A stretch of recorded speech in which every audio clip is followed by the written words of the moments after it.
ការចាក់ចោលក្រុងអង្គររបស់ព្រះបាទពញាយ៉ាតនៅឆ្នាំ1431ដោយចេះតែខ្លាចរឯងសៀមដែលចេះតែចូលមកយាយីនិងលុកលុយព្រះមហានគរនៃប្រទេសកម្ពុជាព្រះបាទពញាយ៉ាតក៏បានសម្រេចព្រះតីលើករាជធានីចេញឆ្ងាយពីរាជធានីអង្គរមូលហេតុនៃការបោះបង់ចោលក្រុងអង្គរគឺមកពីរាជខ្មែរនៅអាណាខេត្តខាងលិចត្រូវសៀមគៀយកទៅអស់ជាច្រើនហើយមួយផ្នែកទៀតត្រូវស្លាប់ដោយសារសង្គ្រាមជាច្រើនលើកជាច្រើនសារជាមួយនឹងសៀមបណ្ដាខេត្តជាច្រើនត្រូវសៀមដណ្ដើមកាន់កាប់ដោយពិបាកនឹងធ្វើសង្គ្រាមដណ្ដើមយកមកវិញមានការលំបាកនិងជ្រើសរើសទ័ពឲ្យបានគ្រប់គ្រាន់សម្រាប់ការពាររាជធានីមហានគរតទៅទៀតម្លោះហើយឃើញថាមានមនុស្សតិចណាស់មិនអាចការពារក្រុងអង្គរតទៅទៀតបានពេលនោះស្ថិតនៅប្រហែលជា400គីឡូម៉ែត្រពីរាជធានីអយុធ្យាក្រោយពីបានប្រឹក្សាយោបល់ជាមួយនឹងនាម៉ឺនស័ព្ទមុខមន្ត្រីព្រះបាទពញាយ៉ាតក៏ទ្រង់បញ្ជាឲ្យលើករាជធានីទៅតាំងនៅទួលបាសានក្នុងស្រុកសីសន្ធរខេត្តកំពង់ចាមវិញតែដោយមានទឹកចំនួនខុសពីធម្មតាព្រះអង្គក៏បញ្ជាឲ្យលើករាជធានីពីទួលបាសានទៅតាំងនៅភ្នំដុនពេញចាក់ទឹកមុខវិញព្រះបាទពញាយ៉ាតទ្រង់យាងមកតាំងរាជធានីនៅត្រង់ចាក់ទឹកមុខភ្នំដុនពេញគឺភ្នំពេញសពថ្ងៃក្នុងការកសាងរាជធានីថ្មីនេះក្រៅពីឲ្យជីកព្រែកព័ទ្ធជុំវិញនិងកសាងព្រះបរមរាជវាំងព្រះអង្គទ្រង់ចាត់ឲ្យរៀបចំវត្តភ្នំដុនពេញឡើងវិញនិងកសាងអារាមជាច្រើនព្រះបាទពញាយ៉ាតមានព្រះរាជបុត្រ3ព្រះអង្គដែលមានមេដាទីតីពីគ្នាគឺព្រះនរាយរាជាស្រីរាជានិងធម្មរាជាលុះសម្រេចការកសាងហើយព្រះរាជាទ្រង់តាំងប្រទាននាមព្រះនគរថាចតុមុខមង្គលសកលកម្ពុជាធិបតីសិរីធរៈបរវៈឥន្ទបត្តិបុរីរដ្ឋរាជសីមាមហានគរចំណែកទន្លេច្រាបឈាមត្រូវបានប្រសិទ្ធនាមថ្មីថាទន្លេចតុមុខវិញវត្តភ្នំដូនពេញត្រូវបានប្រសិទ្ធនាមថ្មីថាវត្តព្រះចេតិយបរពតក្រោយបន្តិចមកទៀតព្រះរាជបុត្រច្បងរបស់ព្រះបាទពញាយ៉ាតព្រះនាមថានរាយរាជាទ្រង់បានតែងតាំងជាឧបរាជហើយយាងទៅគង់ក្នុងដំណាក់នៅជ្រោយរលួសឯព្រះរាជបុត្រទី2របស់ព្រះអង្គព្រះនាមថាស្រីរាជាយាងទៅគង់នៅខាងលិចត្រង់ដីមួយកន្លែងដែលគេឲ្យឈ្មោះថាទួលព្រះស្រីម្ដុំវត្តព្រះពុទ្ធមានបុណ្យសពថ្ងៃក្រៅពីនេះព្រះរាជាទ្រង់ចាត់ឲ្យសាងអារាមជាច្រើនក្នុងរាជធានីវត្ត2នៅខាងកើតវត្តភ្នំគឺវត្តធម្មលង្ការនិងវត្តកោះវត្តមួយនៅខាងត្បូងអូចិនដំដែកគឺវត្តព្រះពុទ្ធយោសាសពថ្ងៃហៅថាព្រះពុទ្ធយោសារារាមវត្តចិនដំដែកមានវត្តដទៃទៀតដូចជាវត្តពីមថ្លុងឬវត្តឧណាឡោមវត្តខ្ពបតាយ៉ងឬវត្តបតុមវតី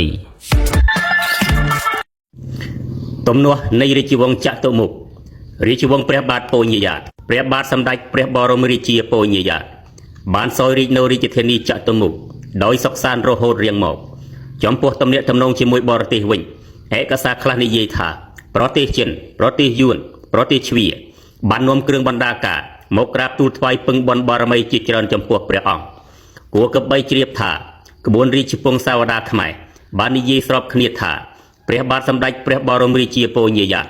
ព្រះអង្គមានរាជបុត្រ3ព្រះអង្គដែលមានព្រះមេដាទីតីពីគ្នាព្រះរាជបុត្រទី1ព្រះនាមថាព្រះនរាយរាជាជាមួយនឹងអ្នកមនាងទេវីព្រះរាជបុត្រទី2មានព្រះនាមថាព្រះស្រីរាជាជាមួយអ្នកមនាងបទុមកេសរព្រះរាជបុត្រទី3មានព្រះនាមថាព្រះធម្មរាជាជាមួយស្នំឯកស្រីសៀមឈ្មោះថាស៊ីសាងាមព្រះបាទនរាយរាជាឆ្នាំ1463ដល់ឆ្នាំ1469មកដល់ឆ្នាំ1463ព្រះបាទសម្ដេចព្រះបរមរាជាពញាយ៉ាតទ្រង់បានផ្ទេររាជសម្បត្តិឲ្យទៅព្រះរាជបុត្រច្បងព្រះនរាយរាជាដែលមានព្រះនាមសម្រាប់រាជថាព្រះបាទសម្ដេចព្រះរាជអង្គការព្រះនរាយរាជារាមាធិបតីព្រះស្រីសុរិយោពណ៌ធម្មមិកមហារាជាធិរាជបរមបពិតបណ្ឌិតជាអេសូគង់នៅព្រះរាជវាំងចតុមុខតរៀងមកនៅឆ្នាំ1466ព្រះវររាជបិតាសោយទីវង្គតដោយព្រះរាជរោគក្នុងព្រះជន្មាយុ78ព្រះវស្សានៅឆ្នាំ1467ព្រះអង្គទ្រង់បានកសាងព្រះចេតិយនៅលើភ្នំដូនពេញដើម្បីធ្វើបុណ្យបញ្ចុះព្រះបរមអដ្ឋធាតុព្រះរាជវរបិតាព្រះនរាយរាជាទ្រង់ចូលទីវង្គតក្នុងព្រះជន្មាយុ39ព្រះវស្សាព្រះបាទសម្ដេចនរាយរាជាសោយរាជសម្បត្តិបានតែ6ព្រះវស្សាក៏សោយទីវង្គតដោយប្រឈួនជាទម្ងន់ដោយបន្សល់ទុកបុត្រាមួយព្រះអង្គព្រះនាមថាស្រីសុរិយោតីជាមួយនឹងអ្នកមនាងកែវប្រហែលដោយព្រះបាទស្រីសុរិយោតីមានព្រះជន្មក្មេងពេកទើបព្រះរាជវង្សានុវង្សនាម៉ឺនស័ព្ទមុខមន្ត្រីឯកភាពគ្នាលើកព្រះរាជសម្បត្តិថ្វាយព្រះអនុជព្រះស្រីរាជាព្រះអង្គឡើងសោយរាជស្នងព្រះចេថាតម្រតប្រយុវង្សមកព្រះបាទស្រីរាជា1469ដល់ឆ្នាំ1485ព្រះបាទសម្ដេចព្រះស្រីរាជាព្រះអនុជឡើងសោយរាជបន្តដោយមាននាមសម្រាប់ព្រះរាជថាព្រះបាទសម្ដេចព្រះរាជអង្គការ ព្រះស្រីរាជារាមាធិបតីធម្មិកវរឧត្តមបរមមហាចក្រពត្រាធិរាជព្រះបរមនាថមហាបពិតនៅឆ្នាំ1471ព្រះអង្គបានកសាងចេតិយនៅខាងជើងវត្តភ្នំដូនពេញដើម្បីបញ្ចុះព្រះបរមអធិធាតុរបស់ព្រះបាទសម្ដេចព្រះនរោរាជាចាប់តាំងពីរាជកាលព្រះបាទសម្ដេចព្រះស្រីរាជាប្រទេសខ្មែរត្រូវពើប្រទេសនៅទុក្ខវេទនាយ៉ាងខ្លាំងបណ្ដាលមកពីវិបត្តិក្នុងរាជវង្សខ្មែរនៅឆ្នាំ1475ព្រះបាទសម្ដេចព្រះស្រីរាជា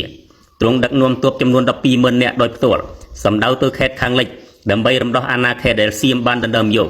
ក្នុងរាជកាលព្រះមហាក្សត្រមុន កងទ័ពខ្មែរបានវាយកម្ចាត់កងទ័ពសៀមនិងយកខេត្តខ្មែរទាំងអស់ដែលសៀមយកពីមុនមកវិញដែលចាត់ឲ្យព្រះអនុជព្រះបាទធម្មរាជាដឹកនាំកិច្ចការនគរនៅទីក្រុងចតុមុខនៅពេលនោះព្រះស្រីសុរិយោទ័យជាបុត្ររបស់ព្រះបាទសម្ដេចនរោរាជាដែលមានភារៈកេណ្ឌទ័ពប្រមូលស្បៀងឧបត្ថម្ភសមរភូមិមុខព្រះស្រីសុរិយោទ័យបានឆ្លៀតឱកាសវាយដណ្ដើមខេត្តបានមួយចំនួននៅខាងកើតមានខេត្តស្រីសឈោត្បូងឃ្មុំបាភ្នំនិងបានទន្ទ្រានយកខេត្តប៉ែកខាងជើងខ្លះទៀតដូចជា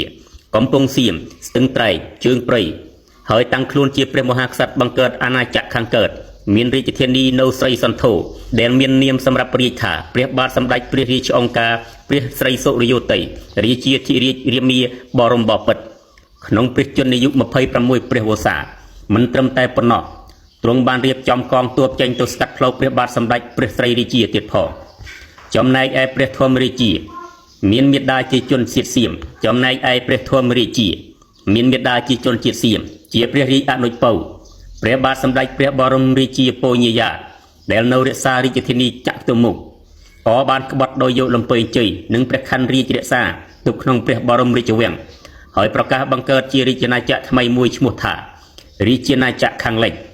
ទ្រង់ឡើងសោយរាជក្នុងព្រះជន្មាយុ26ព្រះវស្សាដោយមាននាមសម្រាប់ព្រះរាជថាព្រះបាទសម្ដេចព្រះរាជអង្គការព្រះធម្មរាជាមហាចក្រពត្រាធិរាជព្រះអង្គលើកព្រះវង្សក្ត្រីឡើងជាអគ្គមហេសីដោយមានព្រះនាមថាសម្ដេចព្រះភគវតីសេរីទេពទេវីនារីចក្រពត្តិទ្រង់ប្រោសព្រះរាជប្រទានព្រះរាជវង្សានុវង្សស្នំរក្សាឲ្យមានយសស័ក្តិតាមឋានានុក្រមក្រោយពីជ័យជំនះលើកងទ័ពសៀមព្រះបាទស្រីរាជានាំកងទ័ពត្រឡប់មកវិញហើយទៅតាំងនៅរាជធានីកំពង់សៀមខេត្តកំពង់ចាមហៅទីនោះថាព្រះរាជាណាចក្រខាងជើងបន្ទាប់ពីទ្រង់បានបើកការប្រយុទ្ធវាយបណ្ដេញទ័ពបះបោព្រះស្រីសុរិយោទ័យឲ្យបាក់រត់ចេញពីខេត្តខាងជើងថយមកនៅខាងកើតទន្លេមេគង្គការបែងចែកនេះធ្វើឲ្យព្រះរាជាណាចក្រកម្ពុជាមានចម្បាំងក្នុងស្រុកឥតឈប់ឈររវាងកងទ័ពស្ដេចទាំង3ព្រះអង្គប្រជាជនរស់ក្នុងភាពខ្លោចផ្សាដោយសារអំពើចោរកម្មការប្លន់ការសម្លាប់និងជំងឺរាតត្បាតអស់រយៈពេលជិត10ឆ្នាំ